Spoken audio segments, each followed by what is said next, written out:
날 이끄소서. 간절히 주님만을 원합니다. 채워주소서. 주의 사랑을 진정한 찬양 드릴 수 있도록. 다시 한번 고백합니다. 주께 가까이, 주께 가까이 날 이끄소서. 간절히 주님만을 원합니다. 채워주소서. 주의 사랑을 진정한 찬양 드릴 수 있도록. 목마른 나의 영혼, 목마른 나의 영혼 주를 부르니 나의 맘 만져 주소서. 주님만을 원합니다. 더 원합니다. 나의 맘 만져. 우리 다시 한번 고백합니다. 주께 가까이, 주께 가까이 날 이끄소서. 간절히 주님만을 원합니다. 채워주소서. 주의 사랑을 진정한 찬양 드릴. 주께 가까이, 주께 가까이 날 이끄소서. 간절히 주님만을 원합니다. 채워주소서. 주의 사랑을 진정한 찬양 드릴 수 있도록. 목마른 나의 영혼 주를 부르니 나의 맘 만져 주소서. 주님만을 원합니다. 원합니다. 나의 맘 만져. 목마른 나의 영혼, 목마른 나의 영혼 주를 부르니 나의 맘 만져 주소서. 주님만을 원합니다. 더 원합니다. 나의 맘 만져 주소서. 넘쳐나네, 넘쳐나네, 넘쳐나네. 주를 향한 내 속에 갈망이 주님께로 날 이끌어 주소서. 주님을 더. 다시 한번 고백합니다. 넘쳐나네,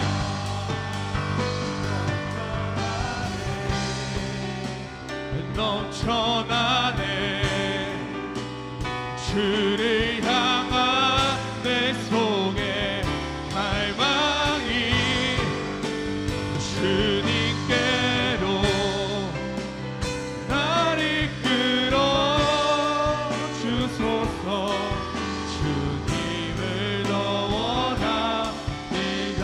예수 사랑합니다. 예수 사랑합니다. 사랑합니다. 온 마음 다하여 오신 주님 한 분만 간절히. 우리 다시 한번 고백합니다. 예수, 예수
죄악 벗은 우리 영혼은 기뻐 뛰며 주를 보겠네. 하늘에 계신 주 예수를 영원히 우리를 오라 하시는 말 기쁘게 듣고 순종하세. 구주를 지체 말고 속속히 나가. 죄악 벗은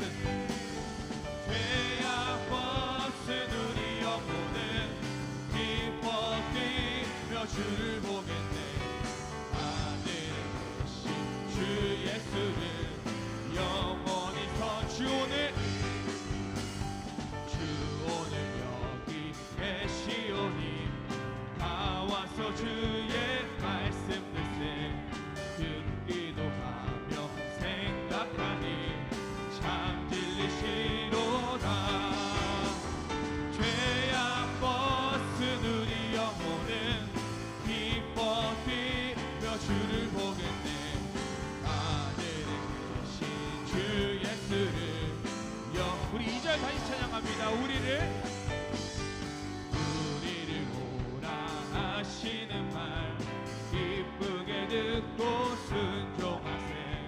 구주를 지체 말고 속속히 나가세. 죄악 벗은 우리 영혼은 기뻐 뛰며 주를 보겠네. 하늘에 계신 주 예수를 영원히 섬기리. 주 오늘 여기 계시오니 다 와서 주의 말씀 듣세. 듣기도 하며 생각하니 참 진리시. 죄악 벗은 우리 영혼은 기뻐 뛰며 주를 보겠네. 하늘에 계신 주 예수를 죄악 벗은 우리 영혼은 기뻐 뛰며 주를 보겠네. 하늘에 계신 주 예수를 내가 매일 기쁘게 이 해감은 주의 팔이 나를 안보함이요. 내가 주의 큰 복을 받는 참된 비결은 주의 영이 함께함이라. 성령이 계시네. 할렐루야 함께하시네. 좁은 길을 걸으며 밤낮 기뻐하는 것 주의 영이 함께함이라. 전에 죄에 빠져서 평안함이 없을 때 예수 십자가의 복로 힘입어 그 발 앞에 엎드려 참된 평화 얻으면 주의 영이 함께함이. 성령이 계시네. 할렐루야 함께하시네. 좁은 길을 걸으며 밤낮 기뻐하는 것 주의 영. 나와 동행하시고 모든 염려하시니 나는 숲의 새와 같이 기쁘다. 내가 기쁜 마음으로 주의 뜻을 행함은 주의 영이 함께함이라. 성령이 계시네. 할렐루야 함께하시네. 좁은 길을 걸으며 밤낮 기뻐하는 것 주의 영이 함께. 세상 모든 욕망과 나의 모든 정욕은 십자가에 이미 못을 박았네. 어두운 밤이 지나고 무거운 짐 벗으니 주의 영이 함께. 세상 모든 욕망과 나의 모든 정욕은 십자가에 이미 못을 박았네. 어두운 밤이 지나고 무거운 짐 벗으니 주의 영이 함께하. 성령이 계시네. 할렐루야 함께하시네. 좁은 길을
다시 한번 고백합니다. 믿음 다하여,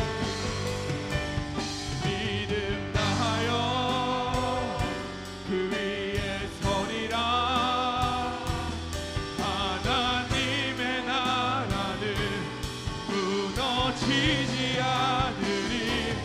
믿음 다하여 그 나라 세워가리라. 주님 믿음 다하여, 믿음 다하여 그 위에 서리라. 하나님의 나라는 무너지지 않으리. 믿음 다하여 그 나라 세워가리라. 주님 곧 오시. 나의 믿음, 나의 믿음 주께 있네. 십자가 능력이 내 영광 되었네. 주께서 우리를 승리케 하셨네. 나의 능력, 나의 소망. 주 다시 한번 고백합니다. 나의 믿음, 나의 믿음 주께 있네. 십자가 능력이 내 영광 되었네. 주께서 우리를 승리케 하셨네. 나의 능력, 나의 소망. 주 나의 믿음, 나의 믿음 주께 있네. 십자가 능력이 내 영광 되었네. 주께서 우리를 승리케 하셨네. 나의 능력, 나의 소망 주께 있네. 우리 시간 예배를 위하여 묵상으로 기도합니다.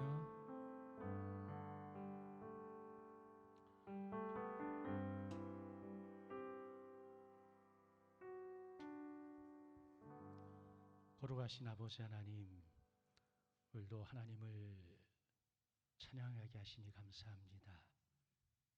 함께 모인 우리가 한마음 한뜻으로 하나님을 찬양하며 예배할 때 하나님 홀로 영광 받으시며 갈급한 심령들 위해 하나님 위로의 말씀과 은혜의 말씀을 내려주셔서 우리가 이 말씀을 통해 힘을 얻어 다시 세상을 향해 나아가서 살 때에 거룩하고 능력 있는 그리스도인의 삶을 살게 하여 주시옵소서.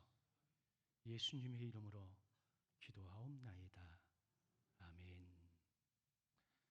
하나님의 말씀은 골로새서 1장 9절에서 12절 말씀과 베드로후서 3장 18절의 말씀을 다 같이 합독을 하겠습니다.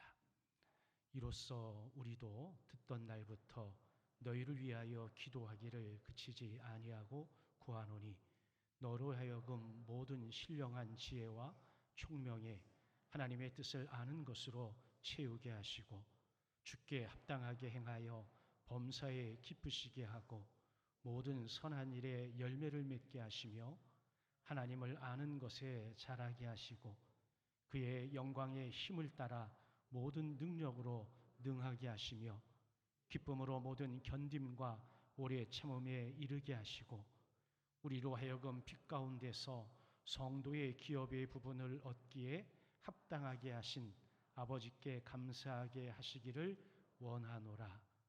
오직 우리 주 곧 구주 예수 그리스도의 은혜와 그를 아는 지식에서 자라가라. 영광이 이제와 영원한 날까지 그에게 있을지어다. 아멘. 이번 주 총회 본부에서 내년에 나올 작년 교재 감수를 하고 왔습니다. 성결교회 신앙고백과 교리를 가지고 구역 공과를 만드는 과정에 1차 집필이 끝나서 집필한 교수님들과 현장의 목회자 중에 저하고 두 분이 함께 참여를 해서 전체적인 부분을 검토하고 토의하고 새로운 부분들을 좀 첨삭하면서 1차 수정을 끝냈습니다. 제가 그 모임에 가기 전에는 교재를 어떻게 이렇게 만들었어? 이런 생각을 가지고 갔어요. 그래서 판을 뒤집어 엎으리라. 미리 제가 원고를 받았기 때문에 그러고 가서 대화를 하고 이야기를 가정 속에서 제가 이해를 하게 됐어요. 집필 의도가 이미 주어져 있었고 그 집필 의도에 맞춰서 교재를 집필하고 편집을 하다 보니까 집필했던 교수님들도 문제점을 알고 한계를 알고 고민했다라고 하는 이야기를 듣게 되어졌어요. 그래서 저하고 몇 분의 목사님이 그 이야기를 듣고 서로 대화를 하면서 현장에 맞게끔 교재를 재편집하는 것으로 이렇게 결론이 났습니다.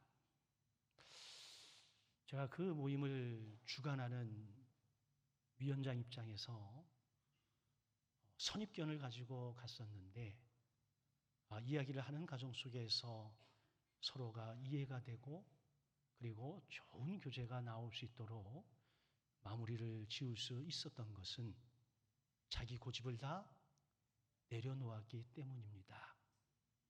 집필한 교수들이 자기들의 주장을 내세웠다면 또 현장의 목회자인 목사님들이 자기 주장을 내세웠다면 아마 끝장 토론을 했어도 결론을 못 냈을 거예요. 근데 궁극적으로 목표는 현장에서 사용하는 성도들에게 과연 이것이 유익하고 어떻게 접근하는 방법이 좋을까를 1차 목표를 가지고 이야기하다 보니까 답이 나오더라고요. 저는 우리 교회에서 부교육자들과 우리 셀 리더 몇 분에게 이미 이야기를 했고 그들이 이야기한 것을 가지고 가서 이야기를 하게 되어졌는데 이미 그 집필자들도 다 알고 있고 걱정하던 내용들이더라고요. 그래서 그때 깨달았어요. 말이 통하는구나.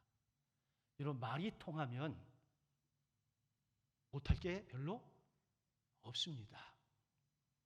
사자성어 가운데 불학장면이라고 하는 단어가 있습니다. 배우지 않는 사람은 담장에 얼굴을 대하고 있는 것과 같다는 거예요. 우리가 가끔 어떤 분하고 대화하면 이런 느낌이 들 때 있지 않나요? 벽에다 이야기하는 것 같아. 그죠? 벽에다 이야기하는 것 같아요. 그건 뭐예요? 말이 통하지 않는다라고 하는 겁니다. 그러면 얼마나 답답한지 몰라요. 근데 여러분 가정에서도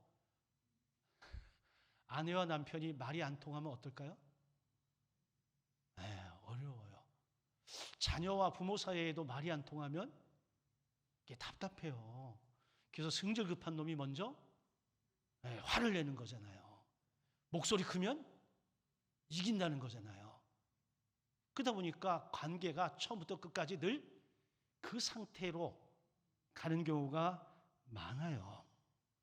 그래서 여러분 배우지 않으면 내가 성숙되지 않으면 마치 담장 앞에 서는 것과 같아요. 여러분 가정에서 부부도 마찬가지예요. 결혼을 하면 끝. 아주 무지한 거예요. 결혼도 여러분 결혼식을 했으면 그 다음부터는 배워야 돼요. 뭘? 아내에 대해서 남편에 대해서 그래서 베드로 전서에 보게 되면 지식을 따라 동거하라 그러잖아요. 그런데 서로에 대한 공부는 안 하고, 서로에 대한 연구는 안 하고, 서로에 대해 배워가는 과정은 무시하고 그저 그냥 몸으로 때우고 산다. 그러니 시간이 흐르면 흐를수록 기쁘고 즐겁고 행복한 게 아니라 가면 갈수록 지옥으로, 나락으로 떨어지는 경우가 얼마나 많은지 몰라요. 여러분, 우리가 옥이라고 하는 거 있잖아요. 보석으로 쓰는 이 옥이라고 하는 것이 가져다가 다듬고 커팅 수없이 해야 됩니다. 그래야 우리가 아는 옥이라고 하는 보석이 되는 것이지, 그 과정을 거치지 않으면 그저 돌멩이에 불과한 거예요. 사람이 아무리 괜찮고 해도 가꾸고 익히고 성장하지 아니하면 여러분 빛을 낼 수가 없는 거예요. 그런데 별 볼 일 없는 사람도 좋은 사람을 만나서 그 사람들에 의해서 다듬어지고 익히고 배우고 성장하고 성숙하면 정말 아름답고 영롱한 빛을 낼 수가 있습니다.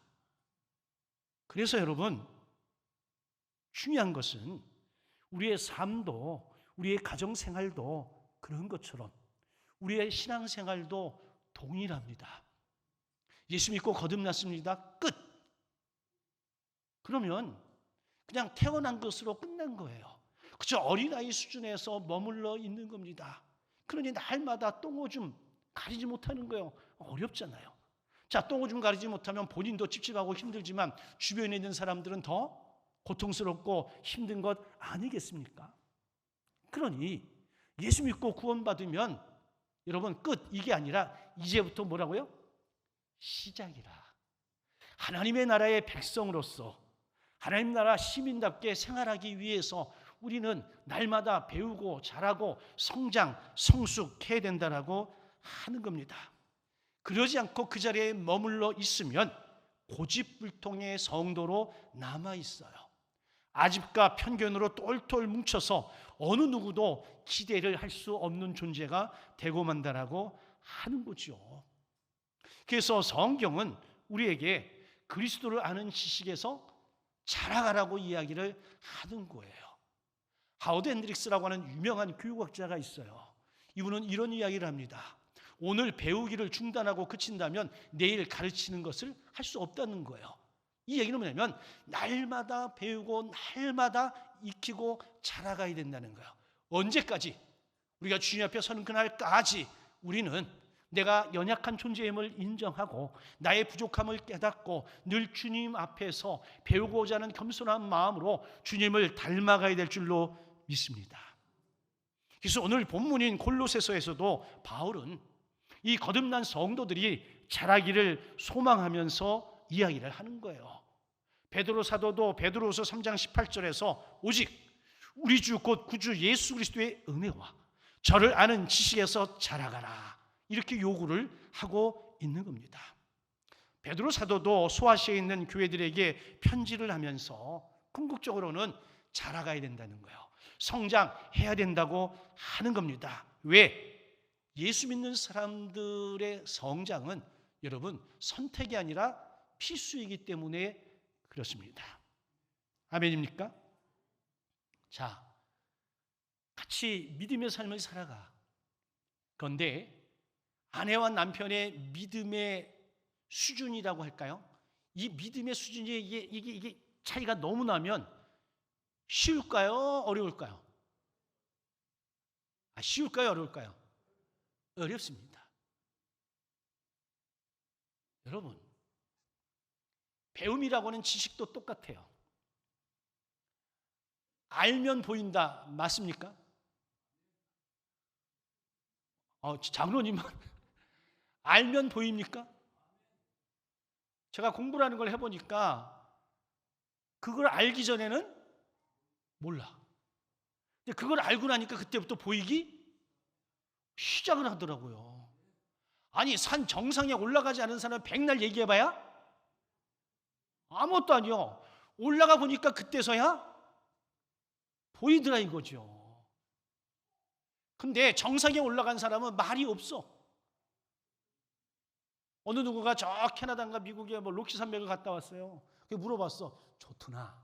그랬더니 뭐라 그런지 알아요? 가보세요. 듣고 나니까 그게 정답이야. 백날 이야기한들 제가 뭘 알아? 본 적이 없는데. 그냥 간단해. 거기에 가기만 하면 되는 거예요. 지식에도 수준이 있어요. 신앙에도 여러분 수준이 있어요. 격이 있어. 어느 정도에 이르러야 하나님의 마음이 보이고 예수님의 뜻을 알게 되는 거예요. 이 깊이가 깊어지면 깊어질수록 우리는 그리스도 예수를 닮아가는 거예요. 이 과정을 성화의 단계라고 이야기하면서 우리가 쉽게 말하면 성장하는 단계를 거쳐야 된다라고 하는 겁니다. 오늘 말씀을 통해서 우리가 왜 성장을 해야 되고 어떻게 성장해야 되는가를 우리가 본다면, 첫째는 거듭난 그리스도인들은 그 다음 단계에서 여러분 성장, 성화의 단계를 반드시 거쳐가야 된다고 하는 겁니다. 오늘날 많은 성도들이 거듭나기는 했는데 아직도 신앙의 초보 단계에서 벗어나지 못하는 경우가 있어요. 어떤 분들이 그래요. 목사님, 제가 신앙생활을 수십 년 했는데 열매가 없대. 아니, 자라야 열매가 있죠. 아직도 초보 단계에서 수십 년을 보내왔으니 열매를 맺을 수 있는 능력이 없잖아요. 어린아이가 똥오줌 가리지도 못하고 있는데 거기서 무슨 열매를 맺어요? 남들 고생만 시키는 거지. 아니, 구원받은 건 분명해. 그런데 구원받은 이후에 우리가 자라나야 되는데 자라나지 않으니까, 이 똥오줌 못 가리니까 여기 가서 쿵 저기 가서 쿵 자꾸만 문제를 야기시키는 거예요. 또 본인은 문제 해결을 할 수가 없다라고 하는 겁니다. 여러분들이 아이를 낳아서 자녀를 낳는데 아이가 자라지 않으면 여러분 이게 비상사태 아니에요? 아이가 어느 정도 되면 말을 해야 될 거 아니야. 근데 아이가 말을 안 해. 그러면 여러분 그게 비상사태 아니야? 언젠가 괜찮아질 거야. 여러분, 요즘 그랬다간 부모 자격 없어. 약간 문제가 있다 그러면 반드시 어디를 가야 돼? 의료기관을 찾아가서 여러분 점검을 받고 검사를 하고 그리고 적절한 처방을 받고 해야 이 어려움을 극복해 나갈 수가 있다라고 하는 겁니다. 우리도 마찬가지예요. 예수 믿고 처음 거듭나서 신앙생활을 하다 보면 이런저런 부딪힘이 있을 수 있어요. 그럴 때 우리는 하나하나 배우고 깨닫고 조금 더 나은 신앙인으로서 자라가야 되는 거예요. 이게 두려워서 못하면 여러분 어린아이 수준을 벗어날 수가 없습니다. 좋은 게 좋은 거라고요? 여러분, 세상도 좋은 게 좋은 거라고 생각하며 살아가면 아무것도 이룰 게 없습니다. 이런 교수가 그러잖아요. 인간은 정말 어려운 고통, 어려운 순간을 지나야만 성장할 수 있대. 그래야 새로운 것들이 보일 수 있대요. 이걸 넘어서지 못하면 그 다음 단계로 자라나지를 못한다라고 이야기를 하는 겁니다. 사도 바울이 올 때는 고린도 교회 성도들이 거듭나긴 했는데 성장하는데 게을리했어요. 그래서 그들 가운데 성숙의 모습이 나타나지를 않아. 그러니까 자꾸만 다툼이 일어나고 분쟁이 일어나고 시기하고 질투하고 팔을 지어서 분당을 만들어내고, 그러니 교회가 영적 공동체가 조용할 날이 하루도 없는 거예요. 이런 사전 지식을 갖고 있던 이 사도 바울의 입장에서 이제 신실한 믿음으로 정말 주 예수 그리스도를 향해 나가는 이 골로새 교회 초신자들에게 너희는 거듭났는데 거듭난 너희들이여 이제는 그리스도 예수를 아는 지식에서 뭐라고요? 자라가라, 성장하라고 요청을 하고 있는 겁니다. 바울은 고린도전서 3장 1절 2절에서 이렇게 이야기해요. 내가 신령한 자를 대함과 같이 너희에게 말할 수 없어서 육신에 속한 자 곧 그리스도 안에서 어린아이를 대함과 같이 하노라. 내가 너희를 젖으로 먹이고 밥으로 아니하였노니 이는 너희가 감당치 못하였음이거니와 지금도 못하리라. 신앙에 어느 정도에 자라지 않으면 여러분 거기에다가 영적인 이야기를 해도 된다 안 된다? 안 돼. 왜? 못 알아먹으니까. 천국을 가본 경험 없는데 천국 얘기하면요 이상하게 생각합니다. 하나님의 음성을 들은 사람이 하나님의 음성에 대해서 이야기하면 하나님의 음성을 한 번도 들어보지 못한 사람은 저거 이상하다라고 이야기해. 맞아요. 틀려요. 저도 제 친구 목사님들하고 대화하다가 제가 영적으로 체험한 것들을 이야기하면요, 얘기가 될까요, 안 될까요? 안 됩니다. 왜? 경험이 없어. 근데 어떤 목사님하고 이야기하면 목사님도 그랬어? 나도 그랬어. 제가 아는 목사님과 한때 우리 교회도 여러 번 왔는데 김종모 목사님, 이 성막으로 부흥하시는 목사님이 하루는 저한테 조용히, 목사님은 이해를 할 것 같아서 내가 목사님한테만 이야기한대. 뭐 얘기하는데? 그랬더니 자기가 서울신학대학 뒷산 성주산이라고 그러는데 그 뒷산에 가서 기도하는데 한참 기도하는데 새가 자기한테 말을 걸어오더래. 누가요? 새가 말을 걸어오더래. 그러면 제가 뭐라 했을까요? 돌았어? 이단이야? 이랬을까요? 그래요? 아니, 나도 그런 적이 있는데. 나는 새가 말을 걸어온 적은 없어. 근데 제가 어느 날 새벽에 너무 사역이 힘들고 관계가 힘들어서 1시간, 2시간을 눈물 콧물 흘리면서 기도했어요. 기도를 하고 교회 문을 열고 다 나왔는데 그때에 맡은 처음 이 공기의 냄새가 내가 30년 동안 맡았던 공기 내음이 아니야. 너무 신선하고요. 너무 좋은 거야. 그리고 건물을 딱 돌아서 하늘을 딱 쳐다봤는데 하늘에 플랜카드가 걸렸어요. 명간아, 너는 내 거야. 다른 사람 눈에는 안 보여. 누구 눈에는 보였어요? 제 눈에는 하나님이 보여주신 거야. 그러니까 못 본 사람들은 지금 이러는 거고, 한 번이라도 본 사람은 맞아 이러는 거야. 제가 그 얘기를 했어요. 그랬더니 역시 목사님 나하고 통하는 게 있어, 이제 그러더라고. 우리가 경험하지 못하면, 내가 그 자리까지 잘하지 않으면 여러분, 볼 수 있는 것이 한계가 있다 없다? 한계가 있습니다. 제가 가야산을 간 적이 있어요. 진주 와서 얼마 안 돼가지고. 야, 가야산은 어디 뒤쪽에서 올라갔는데 험하기는 너무 험한 거야. 제가 네 발로 기어 올라갔어요. 네 발로 기어 올라가면서 이걸 왜 여기 오자 그러고 날 이렇게 고생시켜. 중간에 내려갈까 그래도 또 목사가 앞에서 가야지, 또 뒤에서 신자들이 뭐라 그럴까 봐. 그래서 여러분 죽자 사자 그냥 네 발로 기어 올라갔어. 올라가서 거의 정상에 가서 봤더니 오길 잘했더라고. 제가 금강산을 안 가봤는데 금강산처럼 이쁘다는 거예요. 그거 제가 안 봤잖아요. 근데 올라가서 보니까 그 정도로 너무 이쁘고 멋있는 거야. 그 다음부터는 저도 자신 있게 가봐. 뭐라고요? 가봐. 가면 보여라고 이야기하는 거예요. 바울이 고린도 교회 성도들이 너무 수준이 육신에 속해 있으니까 그들에게 영으로 하지 아니하고 그들 수준에 맞춰서 했다는 거예요. 왜? 그렇게 하지 않으면 그들이 감당하지 못하기 때문에 그렇습니다. 가끔 어떤 분들이 목사님 설교의 수준을 높여주이소, 이런 분들이 있어요.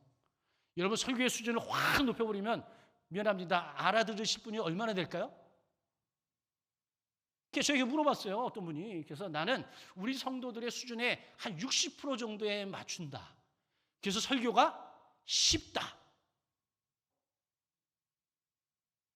반응이 없네.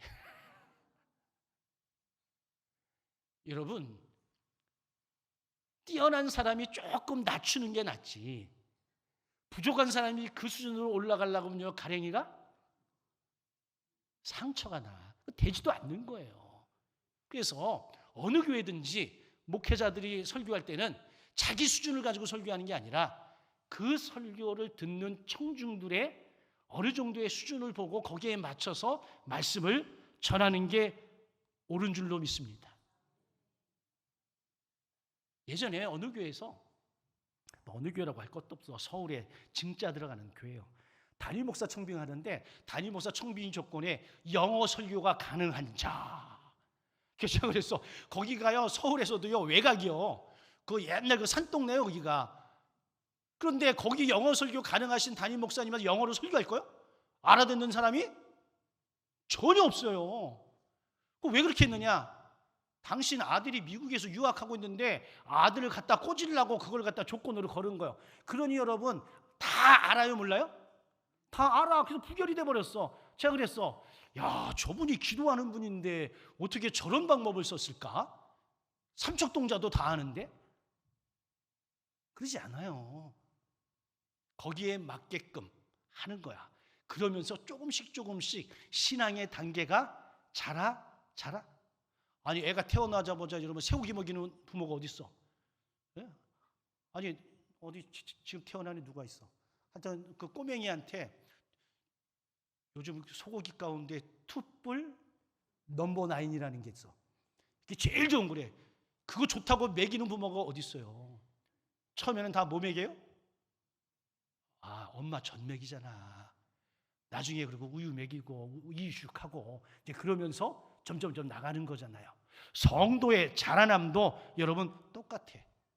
그런데 여러분, 어떤 분들은 자라나야 되는데 잘하지 않으면서 나 여기면 돼, 여기까지야. 아, 이런 분들이 신앙생활이 10년, 20년, 30년 되고 이분들이 집사, 권사, 장로님 되면 그 교회 피곤합니다. 수준이 그 정도인데 그 리더의 역할을 하려고 그러니 이게 돼요? 안 되는 거죠. 여러분, 사도 바울이 이렇게 말해요. 나는 아직 내가 잡은 줄로 여기지 아니하고 오직 한 일, 즉 뒤에 있는 것은 잊어버리고 앞에 있는 것을 잡으려고 푯대를 향하여 쫓아간다라고 고백을 합니다. 여러분, 석학이요 그리고 하나님 앞에 쓰임받는 사도 바울도 그런 순간순간 자신의 연약함과 부족함을 인정하면서 푯대 대신 예수 그리스도를 향해 날마다 자라간다라고 고백을 하고 있거든요. 그래서 사도 바울은 깨달은 거예요. 내가 죄인 중에 괴수임을. 아무나 깨닫는 게 아닙니다. 그 정도 수준에 이르고 그 정도 수준에서 하나님을 닮아가는 가정 속에서 예수 그리스도를 아는 지식이 자라가면서 내가 그 앞에 어떤 존재인가를 깨달아 아는 거예요. 그래서 나는 완전하지 못하다, 나는 수많은 죄인들 가운데 내가 죄인의 괴수라고 고백을 하는 거예요. 여러분, 우리는 교만해서는 안 됩니다. 교회 생활 좀 오래 했다고 내가 성숙한 사람이다? 천만의 말씀입니다. 익숙한 거와 성숙은 전혀 다릅니다. 여러분, 아무리 못난 사람도 여러분 데려다 놓고 한 3년 지나면요 거기에 익숙해져요. 물어볼까요? 익숙한 것과 성숙한 게 동일해요? 동일하지 않아요. 전혀 다른 이야기입니다. 여기서 말하는 자라남은 여러분 성숙을 향해 자라남을 이야기하는 거예요. 베드로나 바나바는 바울보다 먼저 그리스도인 된 사람들이에요. 그리고 이들은 먼저 사역자가 됐고 먼저 리더가 된 사람들이에요. 그럼에도 불구하고 그들이 바울을 대할 때에 동역자로서 손색 없이 대우를 했습니다. 그랬더니 나중에 이 바나바와 베드로보다 누가 더? 바울이 더 큰 리더가 되어졌어요. 베드로 시대가 넘어가면서 바울의 시대가 오면서 바울이 신학을 정립하고 체계를 정립하고 이론을 정립해서 오늘의 교회까지 이르게 된 거예요. 그래서 여러분, 우리는 날마다 자라낼 줄로 믿습니다. 두 번째는 그건 자라나는데 어떻게 자랄 거냐? 하나님의 은혜와 저를 아는 지식으로 자라게 됩니다. 세상의 지식과 세상의 경험으로 자라가는 것이 아니라 예수 그리스도의 은혜와 예수 그리스도를 아는 지식을 통해서 날마다 자라가는 거예요. 여기서 지식이라는 말, 알아간다라고 하는 말은 에피그노시스라고 하는 말이에요. 그노시스는 단순한 지식을 말한다면 그 앞에 에피가 붙으면 경험적으로 아는 지식을 이야기해요. 자, 물어볼까요? 여러분, 이론적으로 배운 사람하고 현장에서 그걸 배운 사람하고 여러분 누가 더 일을 잘할까? 어떻게 알아요? 여러분, 이론도 분명히 중요합니다. 이론이 없으면 이 증명이 안 되기 때문에. 그러나 내가 이론으로 박사라고 해서 현장을 무시하면 돼요, 안 돼요? 안 됩니다. 이론과 현장은 많이 다룰 수 있어. 또한 내가 현장에 있다고 이론을 무시하면 돼요, 안 돼요? 안 됩니다. 새로운 이론을 자꾸만 받아들여야 서로가 윈윈하면서 자라가고 성장하는 거예요. 그런데 우리의 신앙도 마찬가지입니다. 여러분, 구원받는 길은 하나야. 그러나 은혜 받고 우리가 자라나는 길은 다양한 방법과 다양한 루트로 자라날 수 있습니다. 서로를 인정해 줄 수 있어야 돼요. 그리고 내게 부족한 것은 그 사람을 통해서 내가 배워가고, 그리고 날마다 하나님의 은혜를 사모하면서 그 은혜 가운데 자라가는 게 중요해요. 은혜는 받을 자격이 없는데도 주어지는 것이 은혜입니다. 우리는 찬양할 때 그러죠. 은혜 없이는 살 수가 없네. 우리는 은혜로 사는 겁니다. 하나님의 은혜가 없이는 우리는 하루도 살 수가 없는 존재예요. 그래서 세상의 지식, 교회에서 여러 가지 프로그램 이런 것들도 어느 정도는 자라가, 이것만 가지고는 여러분 안 됩니다. 여기에 플러스 뭐가 있어요? 하나님의 은혜가 임해야 되는 거예요. 그래야 겸손하게 하나님의 마음을 닮아 예수 그리스도의 장성한 분량에 이르기까지 자라는 거예요. 이 자라는 은혜가 저와 여러분들에게 있어지기를 주의 이름으로 간절히 축원합니다. 그러면 어떻게 하나님을 아는 지식으로 자라갈 수 있을까? 아주 원론적인 이야기입니다만 말씀과 기도로 자라가야 됩니다. 말씀은 우리가 이야기하듯이 이건 영의 양식이에요. 여러분 옛날에 어른들이 여러분 뭐가 보약이라고요? 예, 밥이 보약이래. 밥이 보약이, 밥을 열심히 먹어야 돼. 밥이 보약이라고 하는 것은 밥이 뭐예요? 주식이야, 주식. 그걸 잘 먹어야 우리가 건강하게 자랄 수가 있는 것 아니겠어요? 하나님의 말씀이 우리에게 주식이에요. 이 말씀을 잘 먹고 이 말씀을 잘 소화시켜 내야 우리가 점점점 영적으로 자라날 수 있다라고 하는 겁니다. 그런데 여러분, 밥도 제때에 잘 먹어야 돼. 뭔가를 섞어도 잘 섞어야 돼. 잘못했다간 먹을 수 없을 수도 있습니다. 영양가 있는 것들을 잘 섭취해서 우리의 몸이 건강하게 균형 있게 잘 자라갈 수 있도록 해야 됩니다. 그래서 여러분, 고정적으로 우리가 주일에 와서 하나님의 말씀 듣기도 하지만 이것 가지고는 너무나 빈약하다. 그래서 여러분 개인적으로 PRS를 하세요.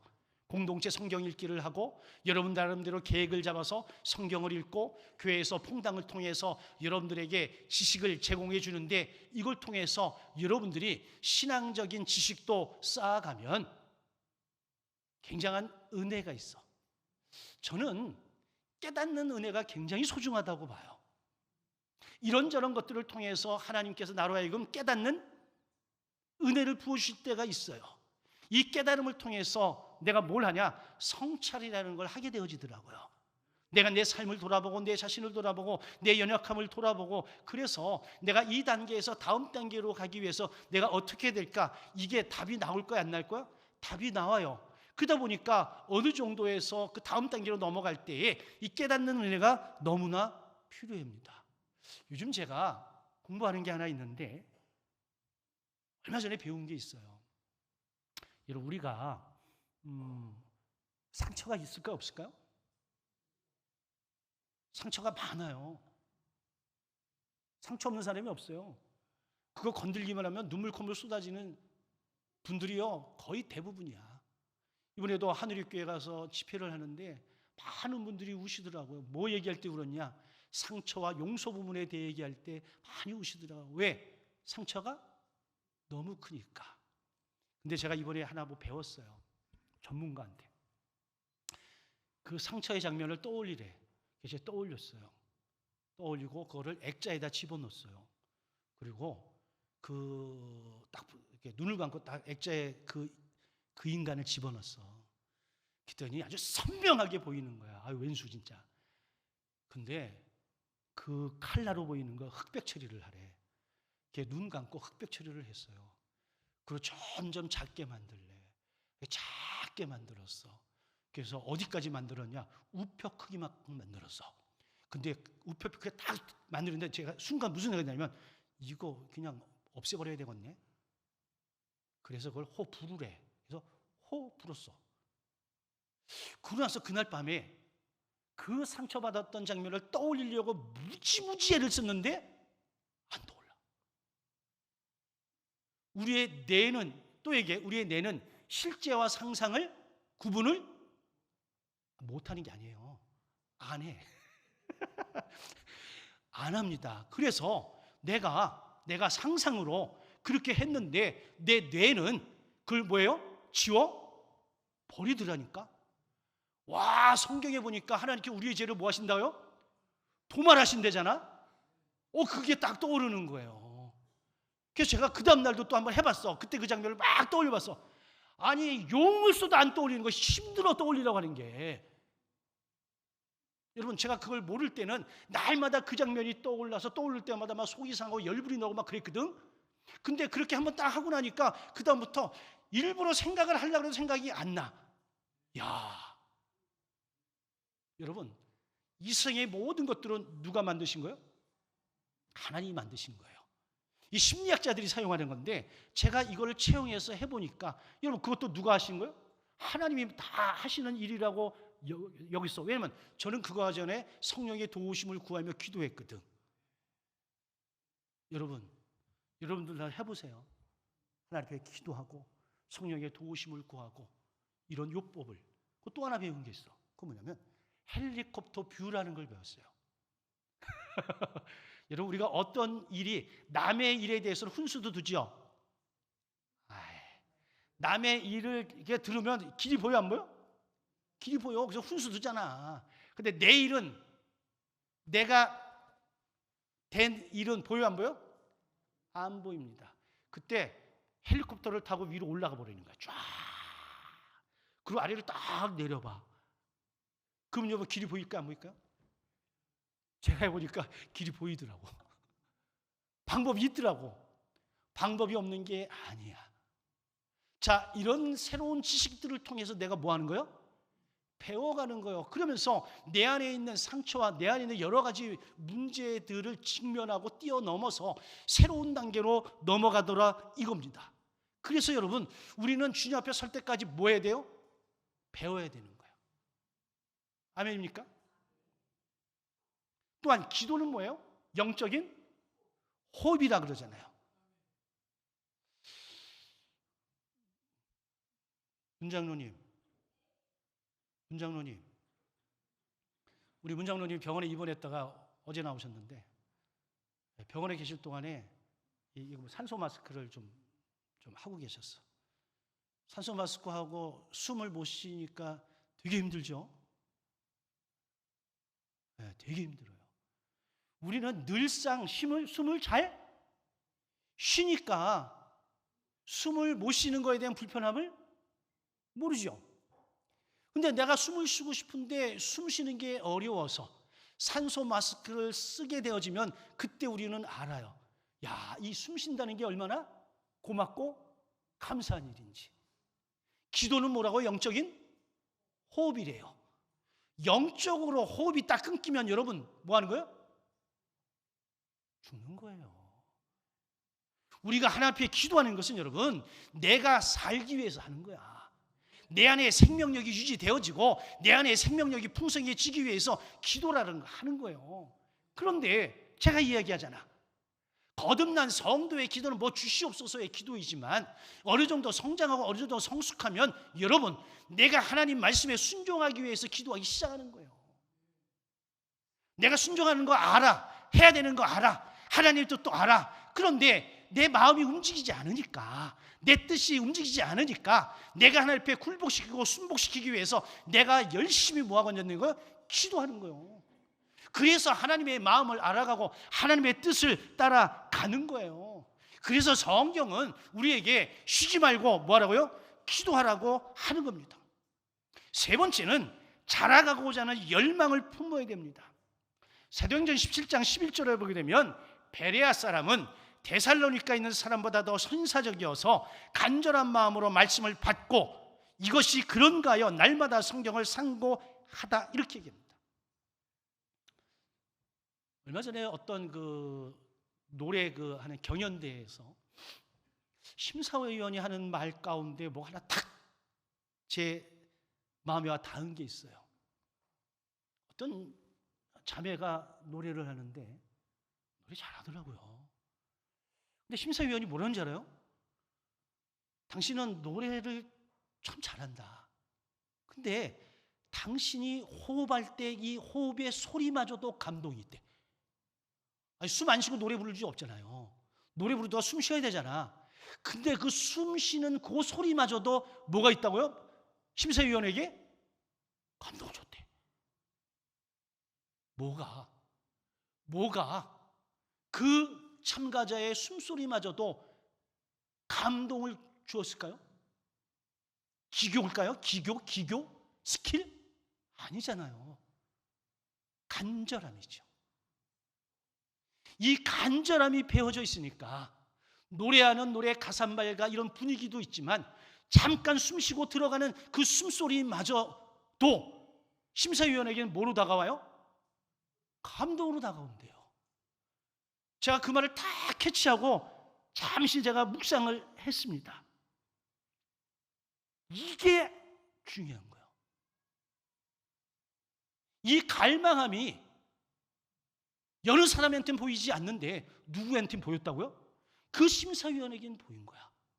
우리의 영적 갈망함이 다른 사람 눈에는 안 보여도 하나님의 눈에는 보이는 거예요. 그래서 여러분, 갈망함이 있는 기도와 그렇지 않건 기교가 섞인 기도는 여러분 미안한 얘기지만 천양지 차이인 것입니다. 우리가 하나님의 마음을 움직이는 기도는 좋은 미사력을 동원하는 것이 아니라 정말 간절함이 배어서 하나님 앞에 올려드리는 그 기도, 이 기도는 하나님의 마음마저도 움직일 수 있습니다. 우리는 어떤 영적인 훈련 단계를 위해서 자라가고 단계를 넘어서기도 하지만 이것만 가지고는 되는 것이 아니라 하나님의 은혜와 하나님의 말씀을 내 삶에 실천하며 살아갈 때에 하나님의 살아계심을 직접 경험하면서 얻어지는 에피그노시를 통해서 우리의 영이, 우리의 신앙이 자라야 될 줄로 믿습니다.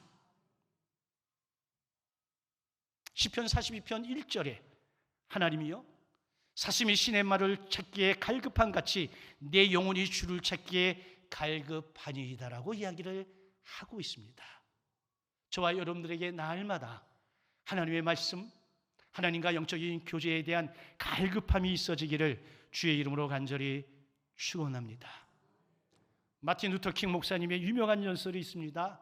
I have a dream이라고 하는, 나에게는 꿈이 있습니다. 우리 믿는 성도에게도 꿈이 있어야 될 것 아니겠습니까? 바울에게 꿈이 있었습니다. 그 꿈은 그리스도 예수의 장성한 분량에 이르기까지 자라는 거야.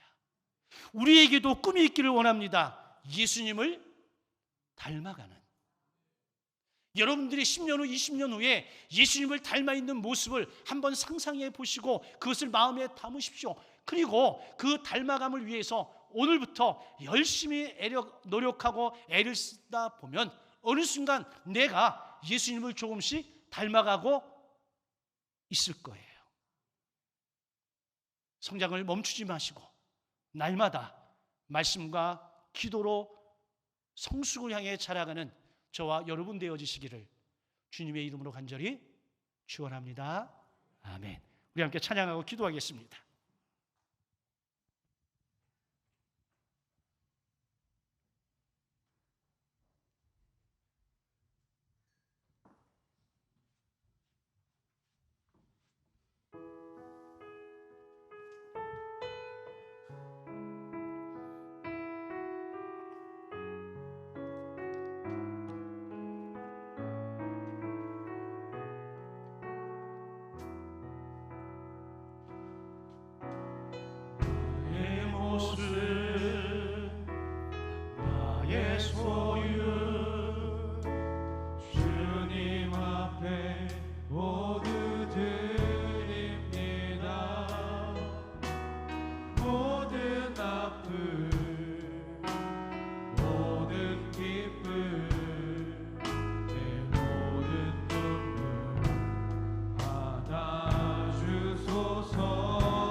같이 한 목소리로 기도하겠습니다.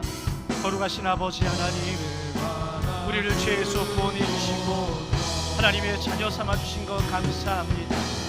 날마다 예수 그리스도를 아는 지식에서 자라게 하시고 성장하고 성숙해져서 하나님을 닮아가는 예수 그리스도의 장성한 분량에 이르기까지 자라가는 우리 모든 믿음의 가족들 되어질 수 있도록 하나님 은혜 위에 은혜를 더하여 주시옵소서. 이곳에 모인 어린 자녀들을 축복하여 주시고 우리 어린 자녀들의 신앙이 믿음이 굳세게 자라갈 수 있도록 하나님의 은총을 허락하여 주시옵소서.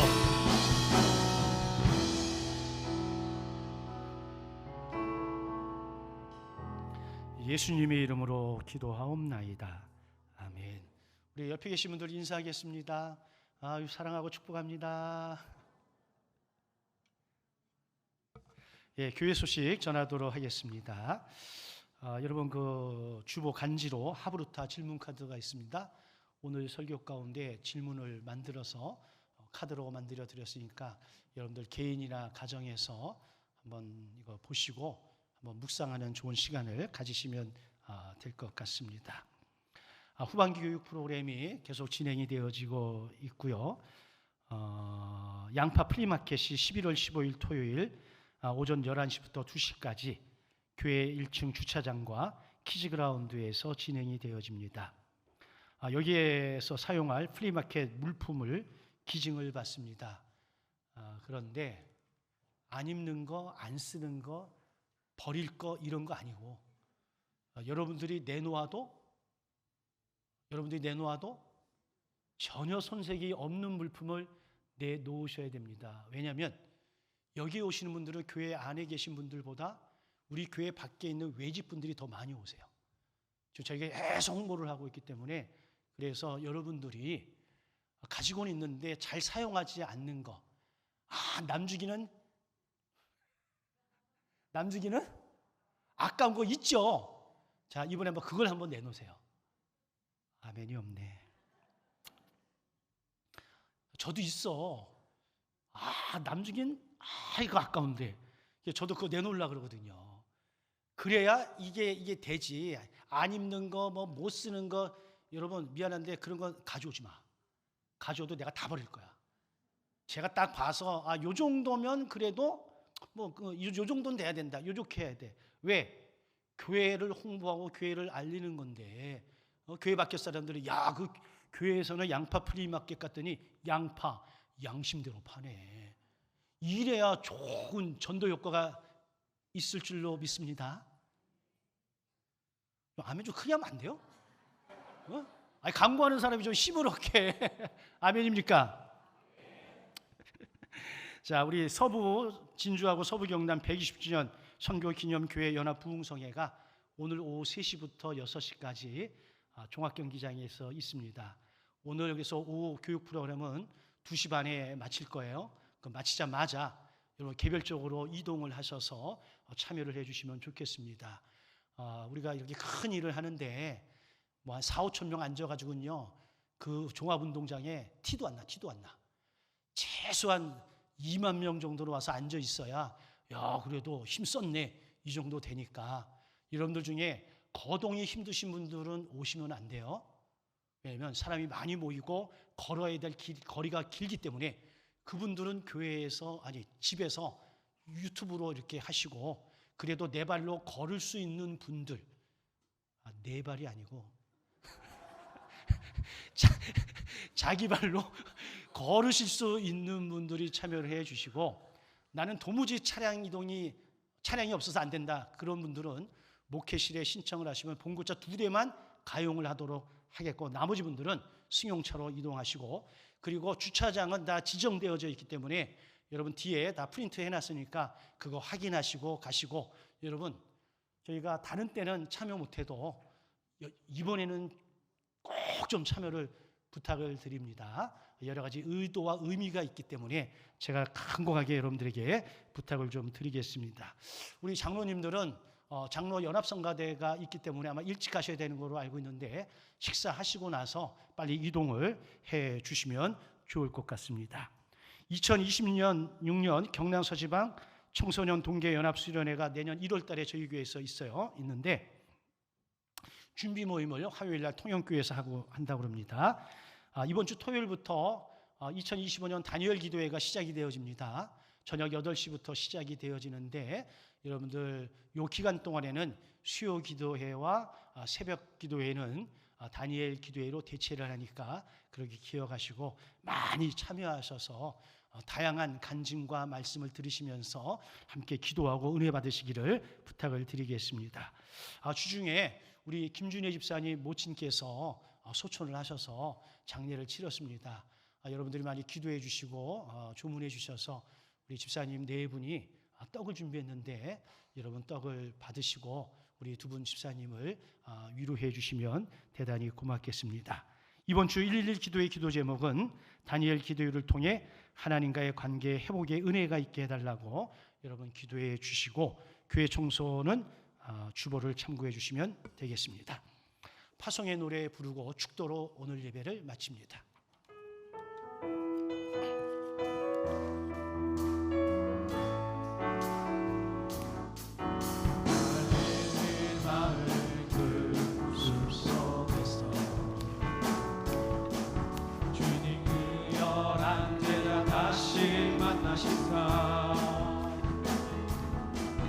마지막 그들에게 말씀하시기를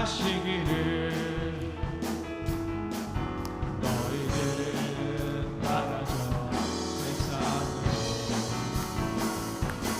마음껏 제자 삼으라. 세상 많은 사람들은 세상 모든 영혼이 내게 달렸나니 가서 제자 삼으라. 나의 길을 가르치라. 내가 너희와 항상 함께하리라. 참 좋으신 아버지 하나님, 하나님께서 우리에게 베푸신 은혜를 감사해서 여러 가지 제목을 달아서 하나님 앞에 귀한 예물을 올려드립니다. 드리는 손길들 저들의 마음의 중심을 함께 받아주시고 저들의 기도에 응답하셔서 한량없는 은혜와 은총을 허락하여 주옵소서. 이제는 우리 주 예수 그리스도의 크신 은혜와 하나님 아버지의 극진하신 사랑하심과 성령님의 감화감동 보호 인도하심이 날마다 말씀과 기도로 예수 그리스도를 닮아가기 원하는 우리 모든 믿음의 가족들 머리 위에 이제로부터 영원토록 함께 하시기를 간절히 축원하옵나이다. 아멘.